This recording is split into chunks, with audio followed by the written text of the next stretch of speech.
Sige na. Sige. Narito ako kayo upang panoorin ang isang paglilitis. Dahilan ng krimen ng isang pulubing huling-huling namin. Si Mang Serapio, pisak at surutin. dahil hindi ito nasasaktan. Dahil dito ang nasasaktan. Dahil hindi ito nasasaktan.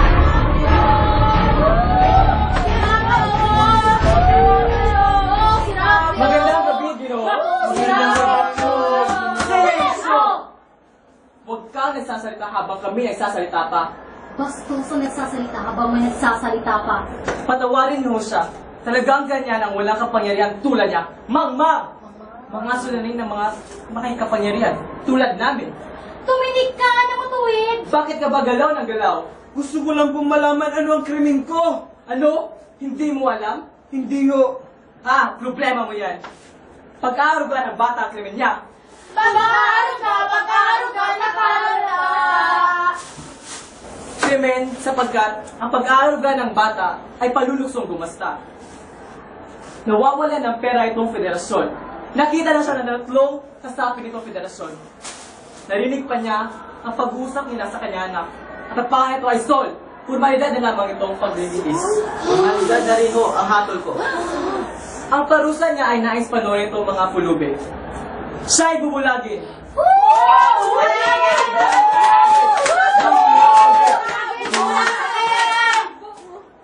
Ginoong Serapio, mabuti ba ang tulog mo? Oho. Nakakain ka na ba? Oho. Magaling! Handa-handa ka na sa iyong paglilitis. Ilang araw mo nang suot ng damit mo? Ikaw ba ay naghilamos na? O naligo man lang? Nagpunas man lang? Na-spray niya ba siya? Ituloy ang paglilitis.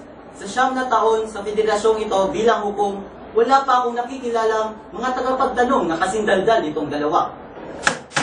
Ituloy ang paglilitis. Bueno, Ginoong Serapio. Sabihin mo sa amin, Tuminig ka na matuwid. sabihin mo sa amin ang pangalan mo. Pangalan? Serapio. Serapio? Serapio? Serapio? Ho. Serapio? Serapio? Serapio ho. Serapio ano? Serapio lang ho. Serapio, Serapio? Oho. Serapio. Serapio lang. Okupasyon? Okupasyon? Wala ho. Ano? Wala ka okupasyon? Wala ho. Di ba isa kang pulubi? Oho. Okupasyon mo yan. Klasifikasyon. Klasifikasyon? Klasifikasyon. Klasifikasyon. Klasifikasyon. Ano ba ang klasifikasyon mo bilang isang pulube? Nagmamakaawa o aliwan? Pakunwari o karaniwan. Ikaw ba ay nagrerenta? Ng sanggolo bata. Upang akitin nga. Ang luha ng madla. Yan ang uri ng mamakaawa. Tumutugtog ka ba ng silendro? O gitara? Drum o kahit sa banda o rondalya? Kasama ng sayaw. O kundi na may kanta. Ng madlay maaliw at bigyan ka ng kwarta. Yan ang uring aliwan. Maaari naman din nagkukunwari ka. Pinaglihi sa palaka. O kundi naman isang paso. Isang pasong falsifikado. Pakunwaring bingi, bulag, pilay, pipe, madlay madayaman. Ngunit ikaw na mayayaman. Yan ang uring pakunwari. Walang guni-guni ang nasa huling uri. Ang tunay na pipe, bulag, pilay at bingi. Walang guni-guni. Wala rin sa napi. Talagang ganyan ang buhay ng nasa huling uri. Ang uring karaniwan. Alin ka ba sa apat? Nagmamakaawa o aliwan? Pakunwari o karaniwan? Ang huli ho. Ginoo kong ano ang gagawin natin ngayon? Pagtibayan na ninyo ang krimen niya. Patalibayan ang krimen niya! Patalibayan ang krimen niya! Bueno, Ginoong Serapio, may asawa ka na ba? Isang kabiyak? Isang babaeng bumahagi sa puso mo? Babaeng nakasal sa harap ng altar? O sa opisina ng gatpuno? O sa ibang lugar? O ano bang Serapio? Magsalita ka. May asawa ka ba noon? Napakasimple. May asawa ka ba? Wala ho. Ginoong Serapio, di ka dapat mahiya. Sabihin mo ang totoo. May asawa ka ba? Wala ho. Iibahin ko ang tanong. May asawa ka ba noon? Asawa na ngayon nagsasaya sa bahay ng Diyos? O sa bahay ng iba? O ano? Malinaw na ang tanong ngayon. May asawa ka ba noon, Serapio? Napagtataka ang iyong katahimikan. May asawa ka ba noon? Oo! Ayan! Ngunit siya'y patay na! Wala! Basta, inamin mo may asawa ka nga. Magaling. Napakabilis ng ating paglilitis sapagkat ang ating mga tagapagtanong ay matatalino at magagaling. Magagaling! Magagaling! Magagaling!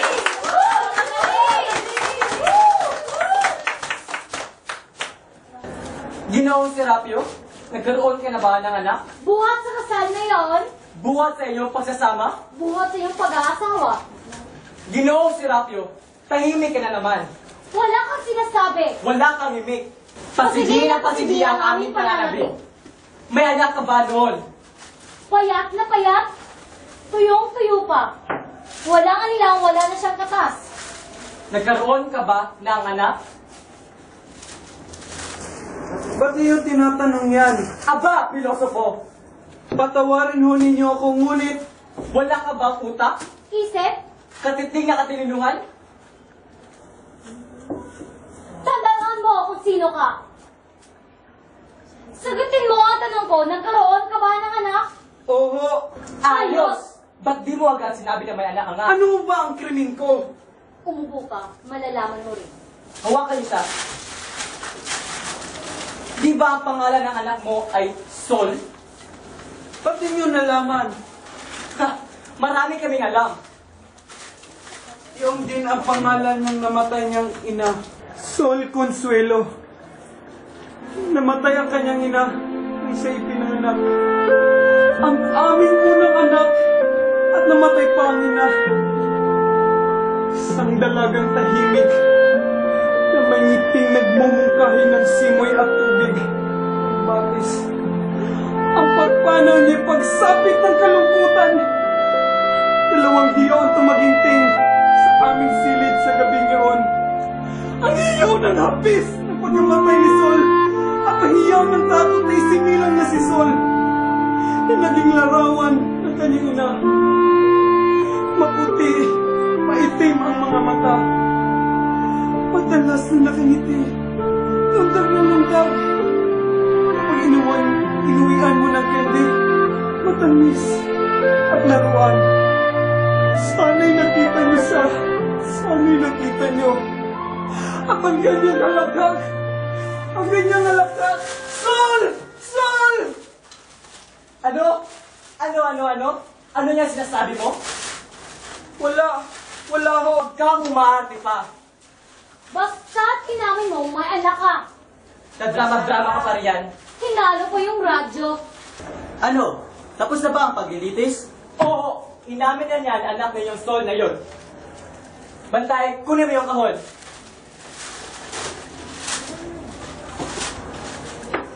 Ito ho ang kahon ng mga instrumentong ginagamit namin sa pagpaparusa ng mga kasapi.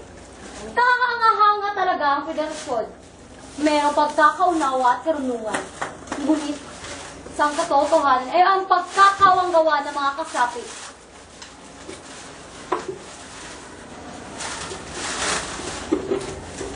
Ito ho ang ice pick. Ano? Handa ka na ba? Para sa ano? Sa pagbulag, Ho! sa pagbulag, madali lang, huwag kang matakot. Sanay ikaw mga gwardya. Alam nila kung ano unang parte na mata ang unang turukin. Pagbulag! Huwag kang matakot si Rapio! Hindi ka matiket ano? Sterilize tong ice pick. Ba't ho ninyo ako bubulagin? Yan ang pamatayang parusa. Para sa ano? Para sa krimen mo! Krimen! Huwag kang gumalaw masyado. Bitiwan niyo ako! Bitiwan niyo ako! Nagsisinungaling kayo! Huwag kang gumalaw! Hawakan mo ang ulo niya! Hawakan mo kamay na! Ba't niyo ako pinagarito? Ano ba ang krimen ko? Ano ba ang krimen ko? Ano ba ang krimen ko? Ang ano? Ano? Ang krimen ko! Ano ang krimen Relax ko? lang. Relax lang, Serapio. Relax. Ano bang sinasabi mo? Gusto ko lang pong malaman ano ang krimen ko. Yun lang pala. Di mo sinabi agad. Sigaw ka pa ng sigaw dyan.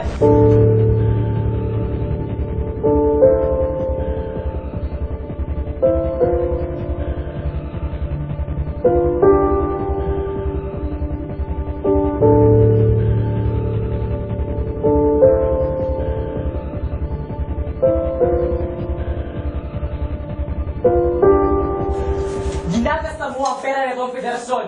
Mapabulang ka na para makauwi tayo na maaga. Ngunit wala naman akong batang inaaruga. Ikaw, si Rapio, huwag kang magsinungaling. Wala akong batang inaaruga. Narinig ka namin. Narinig ka namin lahat. Huwag kang magsisinungaling. Hindi po ako nagsisinungaling. Wala akong batang inaaruga. Huwag mo lukoy itong hukuman. Wala akong niloloko. Ang parusa sa pagbubulaan sa hukuman ay pagpipig. Sinasabi ko ang katotohanan. Kaamin mo lang, Ginoong Serapio. May anak ka. Narinig kita. Narinig ka namin lahat. At ang anak mo ay babae. Ikaw mismo ang nagsabi. At ang pangalan pa niya ay Sol. Sinabi mo yan, sinabi mo. Di ba inaaruga mo siya? Si Sol ay patay na. 3 taon na siyang patay. Nasagasaan siya ng jeep. Si Sol ay patay na. Patay na siya. Patay na siya. Patay na siya. Ha? Patay na siya. Tunay na nakakalungkot ang iyong kwento. Pinipiga ang aming puso. Wala nga nila ang mahusay ka sa sinyang pamabola. Patay na siya. Magsalaysay ka ng kwento na sana'y dapat ka panipaniwala. Totoo po ang sinasabi ko. Di ako nagsisinungaling. Totoo, may 3 kaming saksi, Ginoo. 2 linggo sila nagbantay. Mga saksi sila sa krimen mo. Nagsisinungaling sila. Wala akong batang inaaruga. Nagsisinungaling. Titilan natin. Lalabas din ang katotohanan si Rapio. Kung sila ay nagsisinungaling, sila ay mapaparusahan. Pumarito ang mga saksi.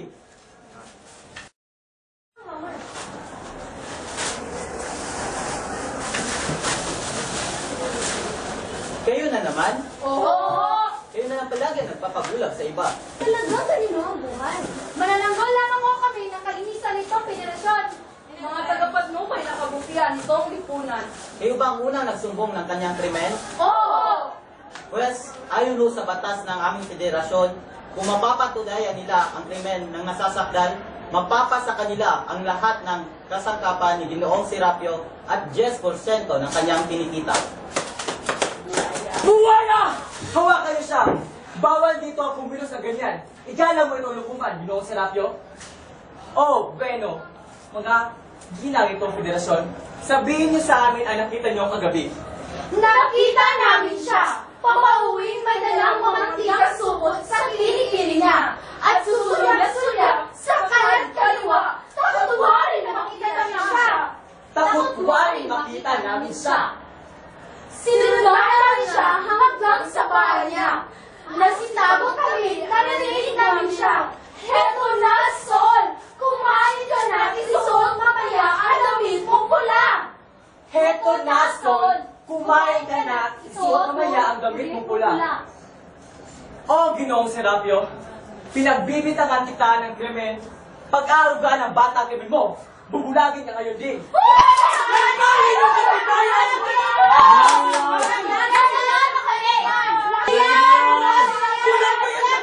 ninyo! Kulang yan! Ano ang kakulangan? Si Sol! Ang aking buhay! Mga tangang espiya ninyo! Huwag ka magsasalita sa harap namin ng ganyan. Kami ang pisya nitong hukuman! Bakit? Akala ninyo naloko nyo na ako? Bakit may isa pa sa inyo nakakita sa aking buhay na si Sol? Di ba wala? Wala pa sa inyo nakakita sa anak niya? Narinig namin siya, nagsalita sa anak niya. Gabi-gabi at sa buong linggong nanulubok kami. At kaya naman alam na alam namin ang mga sinasabi niya sapagkat... Nagsisinungaling kayo! Nagsisinungaling kayo! Ginoong Serapio! kayo! Sapagkat gabi-gabi sa isang takdang oras ay narinig namin siyang nagsasabing, Heto na, Sol! Kumain ka na at isuot mamaya ang damit mong pula. At sinuulit niya ito gabi-gabi. Nagsisinungaling kayo! Nagsisinungaling silang lahat! Upang maging kanila ang mga kasangkapan ko! Ngunit nakita ba niyo ang anak niya? Hindi! Ha? Kung nagsisinungaling kayo, mapipipi kayo! Mapipipi kayo! Narinig ka namin nagsasalita sa anak mo! Kung buhay talaga ang anak ko, dalhin niyo siya rito! Dalhin niyo siya! Dudusuhin niyo pa ang alaala niya? Kailangan ba talaga mag-alam kayo sa may buhay ng may buhay? Gusto na yan, Ginoo. Dalhin niyo siya rito! Dalhin niyo siya rito! Dalhin niyo siya rito! Ang buhay kong anak si Sol! At bulagin niyo ako! Kami nagpadala na, Ginoo. Kanina pa. dalawang kasapi nitong federasyon sa iyong barong-barong kung saan alam nila ang oras ng iyong pag-uwi. Nasaan na sila? Dahan-dahan lang. Oo, ano? Nasaan ang bata? Wala. Anong wala? Hindi ba kayo pumunta sa bahay niya? Oo. Hindi ninyo nahuli ang anak? Wala akong bata roon. Kung nagsisinungaling ka, Hindi ho. Wala ho kami nakita. Wala ho. Kundi isang baul. Itong Itong baul ho. Saan ninyo ito nakita? Sa barong-barong. Nagkakandalo! Buksan niyo ang baon! buksan niyo ang baon!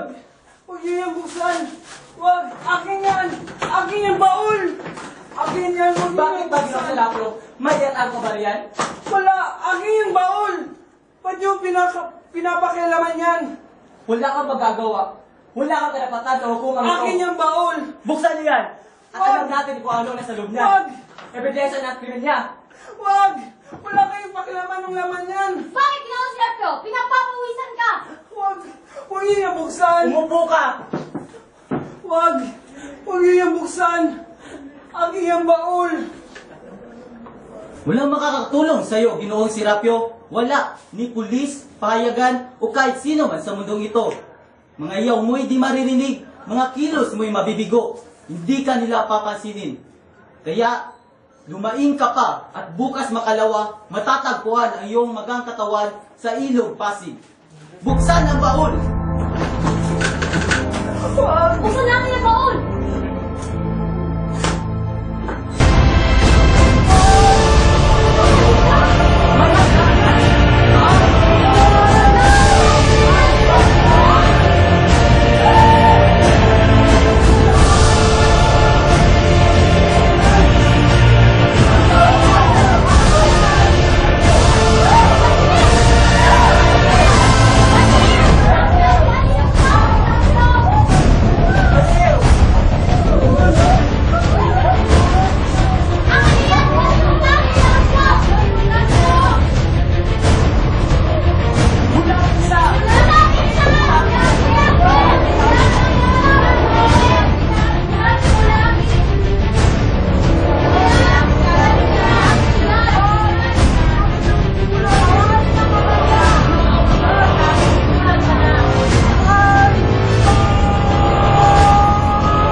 Guardia! Ilabas niya yan!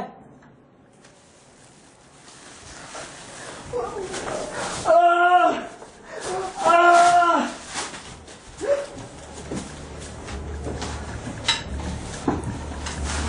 Hindi ko muli ito. Ay, ang bukas ako ah.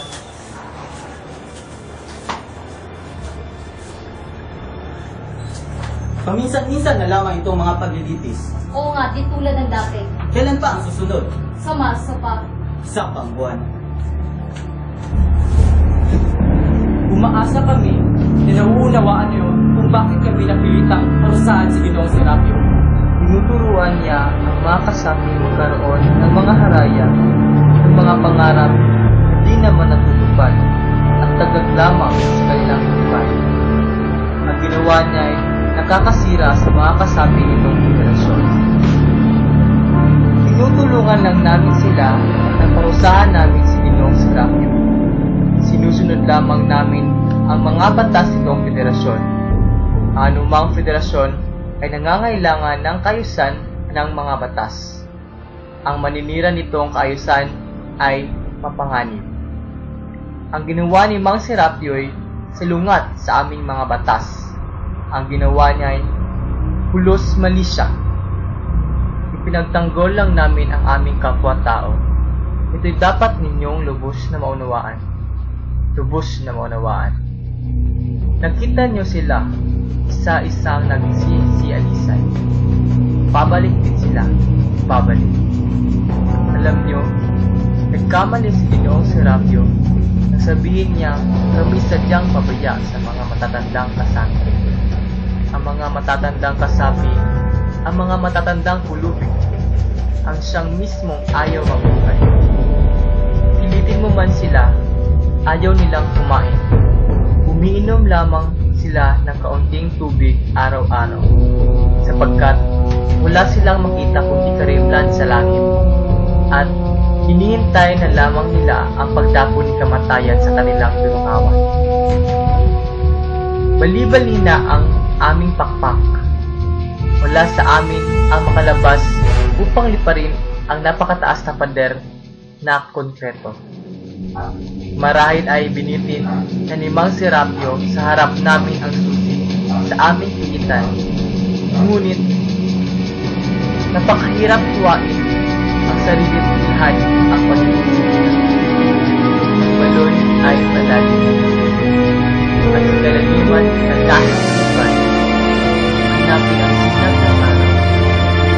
Ngunit, ang gula-gulan ng liway mahinang umawaliway lamang.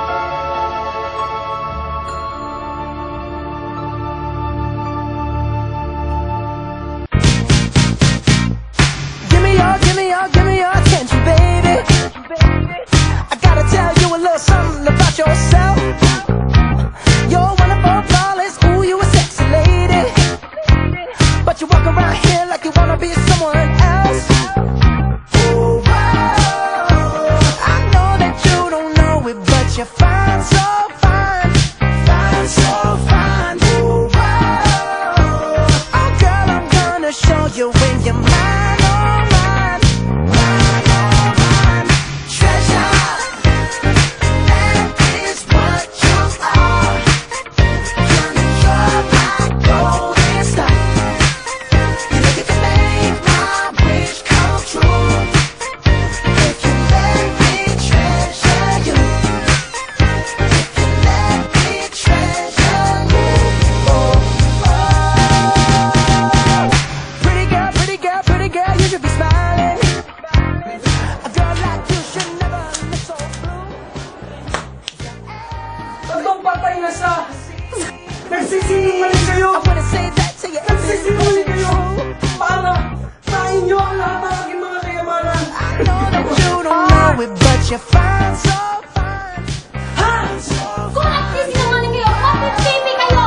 Bakit TV I'm kayo? gonna show you when you're mine, oh mine. Sir,